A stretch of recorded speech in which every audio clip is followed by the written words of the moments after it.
Barchaga assalomu alaykum do'stlar. Master Xalturshik yana bitta ob'yomni boshladi. Xudo xohlasa. O'ta ajoyib tom. Metalab bir balo pizza deganidan ekan. Zakazchik shunaqa xohlayapti. Qaranglar. Hali kunga qo'yib ketdik 4 kishi bir kunda 4 kubani.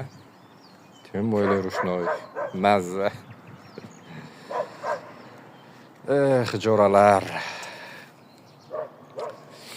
Shunaqa gaplar. Agar siz ham Rossiya territoriyasida pryamoy chasni ishlardi, pryamoy работодателdan olishni xohlab, ishlashni xohlasanglar, shu Telegramdan dars yozaverasizlar. Bir oyda bitta odamga o'rgatamiz xolos. Xizmat albatta pulli. Kelishamiz hammasini. Tak, Telegramda yozib qo'yaman, bemalol yozaverasizlar. Faqat pryamoy ish topishni o'rgatamiz xolos. Pul topishni. Nima pul topishni emas internetdan. Xullas shunaqa gaplar. Obuna bo'ling deydimi?